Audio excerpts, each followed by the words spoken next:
good morning student. Hope so all you are well at your home and you have enjoyed your holidays also. So now we'll start continue with our studies. Students, one thing I want to clear you that as the normal classes is not going on, so please take it seriously your online classes. तो जो online classes आपकी चल रही हैं उसको आप बहुत seriously लीजिए and the whatever the videos we are posting on student tutorial please उसको आप वॉच करें क्योंकि उसी के थ्रू आपको एक्सप्लेनेशन क्लियर होगा. ठीक है, so will continue with the next chapter with fresh chapter 6. Okay, Greenland the land of ice and snow. देखो इसके नाम से ही स्टूडेंट्स क्लियर होता है कि हम किसके बारे में बात करेंगे. ग्रीनलैंड के बारे में बात करेंगे और this is a land of ice. Ice और स्नो की लैंड कहलाती है. Okay, now will start. Greenland is the largest island in the world that is not a continent. ठीक है, देखो आइलैंड क्या होता है स्टूडेंट, मैं आपको थोड़ा सा यहाँ क्लियर करती हूँ. ओके, देखो a piece of a land, suppose ये लैंड का एक पीस है. ठीक है, और which is surrounded by a water, जो वाटर से सराउंडेड है, मतलब उसके चारों ओर वाटर है. तो ये जो पीस ऑफ लैंड कहलाएगा वो क्या कहलाता है, आइलैंड कहलाता है. ठीक है, जिसके चारों तरफ पानी होता है, जिस लैंड के चारों तरफ पानी होगा वो that is called a island. It is not a continent, ये कॉन्टिनेंट नहीं है. Okay, it is self governing province of Denmark. ये डेनमार्क का सेल्फ गवर्निंग प्रोविंस है. प्रोविंस मीन्स क्षेत्र, region. Okay, it's capital is Nuuk. इसकी capital क्या है, न्यूक है. अर्लियर नोन एज गॉडथाप, जिसको पहले किसके नाम से जाना था, गॉडथाप के नाम से जाना जाता था, बट द जो उसका प्रेजेंटली नेम जो है वो न्यूक है. The first European who visited Greenland was an explorer called Eric the red. जिन्होंने इसकी खोज करी थी, जिन्होंने इसके फर्स्ट जो यहाँ पर पहुंचे थे ग्रीनलैंड, वो थे एरिक द रेड. उनका नाम क्या था बच्चों, Eric the red. Okay, so it is clear to you कि what is the meaning of island. Okay, and the continent, you know that continent is a mass piece of land. Means किसी भी land का बहुत बड़ा piece क्या कहलाता है student, continent कहलाता है. ठीक है, so now will continue with the climate of Greenland. ठीक है, the Arctic Circle passes through the southern part of Greenland. Okay, the Greenland therefore lies in the frigid zone in the northern hemisphere. देखो student, हमने 3 types of zone पढ़े थे, torrid zone, temperate zone and frigid zone. ठीक है, तो हमने जो last chapter study करा है वो हमने करा था टॉरिड जोन का. ठीक है, अब हम जो चैप्टर स्टडी कर रहे हैं वो किससे रिलेटेड है, हमारा फ्रिजिड जोन से रिलेटेड है. तो मैंने आपको बताया था कि हमारे जो नॉर्दर्न हेमिस्फीयर है उसमें आर्टिक सर्किल है. आर्टिक सर्किल में हम किसके बारे में स्टडी करेंगे, उसके साउदर्न पार्ट में हमारा ग्रीनलैंड पड़ता है. तो ग्रीनलैंड कहाँ लाइज करता है, हमारे फ्रिजिड जोन में, नॉर्दर्न हेमिस्फीयर में. देखो इसको यहाँ पर मैं ग्लोब के थ्रू भी समझाती हूँ. आप यहाँ पर ग्लोब के थ्रू इसमें देखो ये आपको पता है ये हमारा नॉर्दर्न हेमिस्फीयर है. This area is called the northern hemisphere. Northern hemisphere में जब हम सबसे टूवर्ड्स द नॉर्थ पोल जाते हैं तो मैंने आपको बताया था आर्टिक सर्किल पड़ता है, आर्टिक ओशन है ना. देखो this is a Arctic ocean, ये सारा आर्टिक ओशन है, ये सब आर्टिक ओशन पड़ता है. ठीक है, सो आर्टिक ओशन में अब हम स्टडी किसकी कर रहे हैं, दिस पार्ट. यहाँ ये आप अपने ग्लोब में या आपके पास कोई भी इस तरीके से वो होंगे तो आप उसकी स्टडी कर सकते हो. ये ग्रीनलैंड है. ओके, ग्रीनलैंड दिख रहा है आपको, देखो यहाँ ये डेनमार्क भी लिखा हुआ है ना. अब ये आपको ये लाइन दिखाई दे रही है, this is Arctic circle, this is Arctic circle है ना. अब हमने भी लाइन पढ़ी है, Arctic circle passes through the western southern part of Greenland. देखो तो ये नॉर्थ हो गया, this is south, this is south. तो जो आर्टिक सर्किल है वो साउदर्न पार्ट में ग्रीनलैंड के पास होता है. और हम किसकी स्टडी कर रहे हैं, न्यूक के बारे में. देखो this is a Nuuk here है ना. तो ये कैपिटल है Godthab. Okay, so it is clear. हम इस पार्ट के बारे में स्टडी कर रहे हैं इस चैप्टर में. ठीक है, तो आपको क्लियर हुआ ये. हाँ, चलो will continue further. Now the region is also known as the tundra region. तो ये रीजन जो है वो क्या कहलाता है, टुंड्रा रीजन कहलाता है. टुंड्रा मीन्स आपको बताती हूँ मैं यहाँ पर, a large flat area of frozen land laying around the north pole. North pole में एक बहुत बड़ा लार्ज फ्लैट एरिया है, फ्रोजन लैंड. फ्रोजन मीन्स पूरा बर्फ से ढका हुआ है ना लैंड का area, that is called a tundra region. Student, यहाँ थ्रू आउट ईयर मोस्टली जो है वो स्नो ही रहती है. Okay, 80% of Greenland is always covered with ice. यहाँ जो 80% एरिया है इसका ग्रीनलैंड का, वो हमेशा ज्यादातर आइस से ही कवर्ड रहता है। Okay, huge species of ice frequently break off and float in the sea. यहाँ क्या होता है स्टूडेंट, जो बहुत बड़े बड़े जो आइस के पीस होते हैं, स्नो के जो पीसेस होते हैं, वो क्या करते हैं, वो फ्रिक्वेंटली ब्रेक ऑफ होते रहते हैं, टूटते रहते हैं और सी में फ्लोट करते रहते हैं।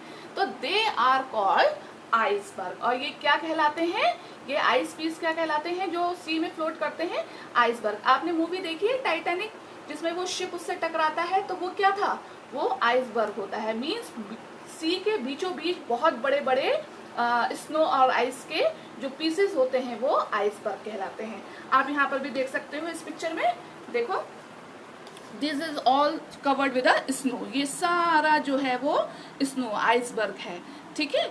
यहाँ आप ये इसको देखो। अच्छा, one picture it is in your book also. एक पिक्चर आपकी बुक में भी है, देखो आइसबर्ग की, that you can see in your book also, है ना। देखो ये पूरा सी है और सी में ये आइस का एक बहुत बड़ा पीस है, तो ये ऊपर है और ये सी के नीचे है, ठीक है स्टूडेंट। अभी हम इसके बारे में भी स्टडी करते हैं, एक लाइन के बारे में। ओके, चलो क्लास, ये जो आइसबर्ग होते हैं, they are great danger to ship. ये शिप के लिए बहुत बड़ा डेंजर है in the sea, because when iceberg float on a water, most of it remains under the water. जितना ये ऊपर होता है आइसबर्ग वाटर के, उतना उससे भी ज्यादा ये उसके नीचे फ्लोट करता है। यहाँ आप देख सकते हो, देखो स्टूडेंट्स, ये पीस तो ऊपर है वाटर के, ये तो सी में ऊपर दिखाई दे रहा है, it is a visible, but ये देखो कितना बड़ा पीस जो है इसके सी के अंडर वाटर है, इट इज नॉट विजिबल, और ये दिखता भी नहीं है। तो क्या होता है, जो शिप्स होते हैं वो इनसे टकरा जाते हैं और उस समय फिर एक्सीडेंट्स होते हैं सी में, ठीक है। तो it's a very great danger to the ship in the sea. Okay, so I hope it is clear to you all. चलो अब फर्दर स्टडीज करते हैं हम किसके बारे में, वेजिटेशन एंड वाइल्ड लाइफ के बारे में। Okay students, so nothing grows in the ice covered area of Greenland. अब जैसा आपको पता है, जब बहुत ज़्यादा बर्फ पड़ेगी तो वहाँ कुछ भी जो है वो क्रॉप जो है वो कल्टीवेट नहीं हो पाती हैं। वहाँ बहुत ज़्यादा क्रॉप्स जो है हम वो कल्टीवेट नहीं कर पाते, ठीक है। तो only crops grown here, only those animals that withstand the extreme cold are found in Greenland, ठीक है। तो जो एनिमल्स जो सिर्फ बहुत ज्यादा एक्सट्रीम कोल्ड में सरवाइव कर सकते हैं, वही एनिमल्स जो हैं वो ग्रीनलैंड में मिलते हैं, ठीक है। ना तो वहाँ बहुत ज्यादा फॉरेस्ट होते हैं, ना ही वहाँ बहुत ज्यादा क्रॉप्स कल्टीवेट होती है, ठीक है। वहाँ सिर्फ ज्यादातर होता है क्या है, जो एनिमल्स उस एक्सट्रीम कोल्ड में सरवाइव कर सकते हैं, वही एनिमल्स जो है वो हमें ग्रीनलैंड में मिलते हैं, ठीक है।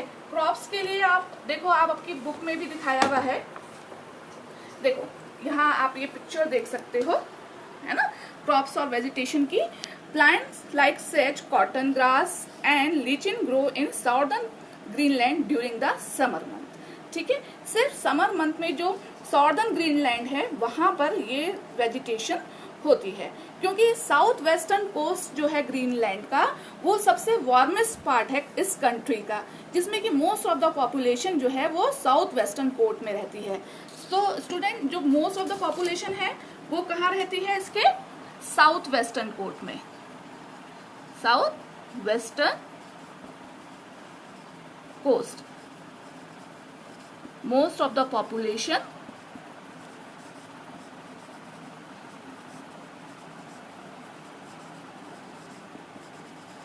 live here, okay।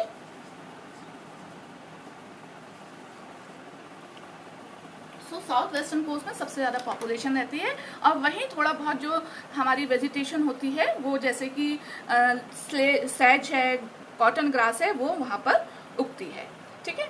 और जो एनिमल्स यहाँ पर सरवाइव कर सकते हैं वो कौन कौन से हैं, जैसे पोलर बियर हो गया, ठीक है, रेन डियर है, मास ऑक्स है, ठीक है।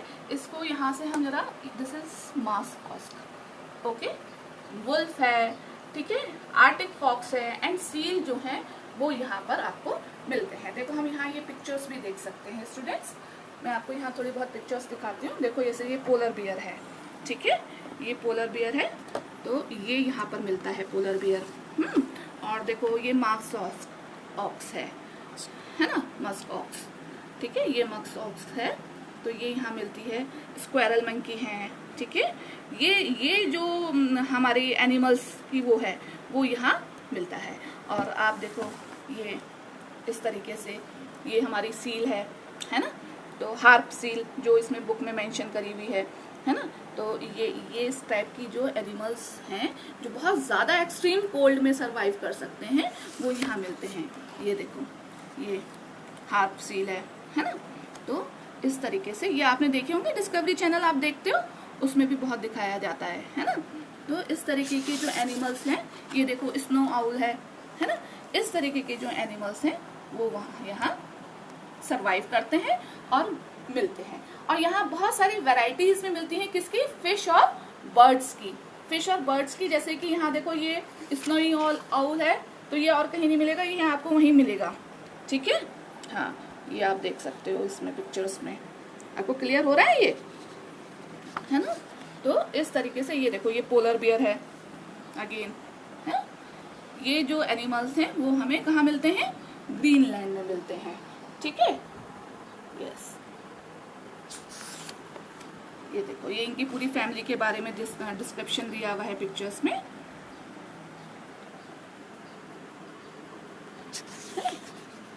चलो अब नाउ विल कंटिन्यू फर्दर, ठीक है।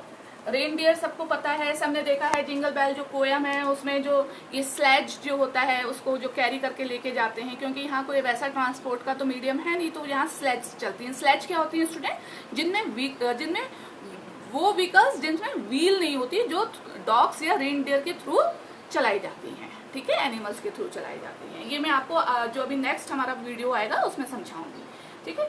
So student, fishes and sea birds are found here. Several varieties of fishes and sea birds are found here. यहाँ हमें बहुत सारी वैरायटी किसकी मिलती है, फिश की और सी बर्ड्स की मिलती है। Student, in this worksheet I have given you some terms to remember, okay. देखो जैसे आइसबर्ग है, तो आइसबर्ग क्या होता है, a very large piece of ice floating in the sea, बहुत बड़ा पीस आइस का, बहुत बड़ा, जो कि फ्लोट करता है। फ्लोट मीन्स तैरता रहता है, कहाँ, सी में तैरता रहता है। जितना ये ऊपर होता है उससे ज्यादा ये सी के अंडरग्राउंड वाटर में होता है, जो कि बहुत ज्यादा डेंजर होता है ना। मैंने अभी आपको बताया था शिप, जो मूवी देखी थी टाइटैनिक, तो वो जो शिप था वो किससे टकराता है, वो आइसबर्ग से ही टकराता है, ठीक है। नाउ टूंड्रा रीजन पढ़ा है ना हमने अभी, मैंने बताया था कि this region is also known as the tundra region. यहाँ पर मैंने आपको हाईलाइट करा हुआ है टूंड्रा रीजन। तो टूंड्रा मीन्स क्या होता है, टूंड्रा मीन्स होता है बेटा a large flat area of frozen land lying around the north pole. North pole में बहुत बड़ा फ्रोजन लैंड मीन्स बर्फ की जमीन, बहुत बड़ी बर्फ से बनी हुई जमीन जो है वो एक फ्लैट एरिया, वो क्या कहलाती है, टूंड्रा कहलाती है, ठीक है। ये कायक जो है वो आपका नया अभी जो हम नेक्स्ट वीडियो करेंगे उसमें आएगा। A narrow boat that is moved with a single paddle flat at both side. ये यहाँ एक स्पेशल टाइप की बोट्स चलती हैं, क्योंकि आइस होती है, मोस्टली जो एरिया होता है वो आइस से कवर होता है, उनके नीचे पानी होता है, ठीक है। तो ये एक डिफरेंट तरीके की बोट्स होती हैं जिसमें सिर्फ एक सिंगल पैडल होता है, ठीक है, और flat at the both side, और जो दोनों साइड से एंड से फ्लैट होती हैं, ठीक है। इग्लू बहुत क्लियर है, a house made of snow और आइस। जो हाउस किसके, स्नो और आइस के बनते हैं वो क्या कहलाते हैं, इग्लू कहलाते हैं। तो hope so student you very well understand this topic, है ना। मोस्ट ऑफ द जो पॉपुलेशन है ग्रीनलैंड की वो कहाँ लाइज करती है, साउथ वेस्टर्न कोस्ट में, क्योंकि यही थोड़ा वार्म एरिया यहाँ का होता है। इसलिए 80% तो ग्रीनलैंड जो है वो किससे कवर है, हमारा आइस से कवर है, पूरा स्नो से कवर रहता है।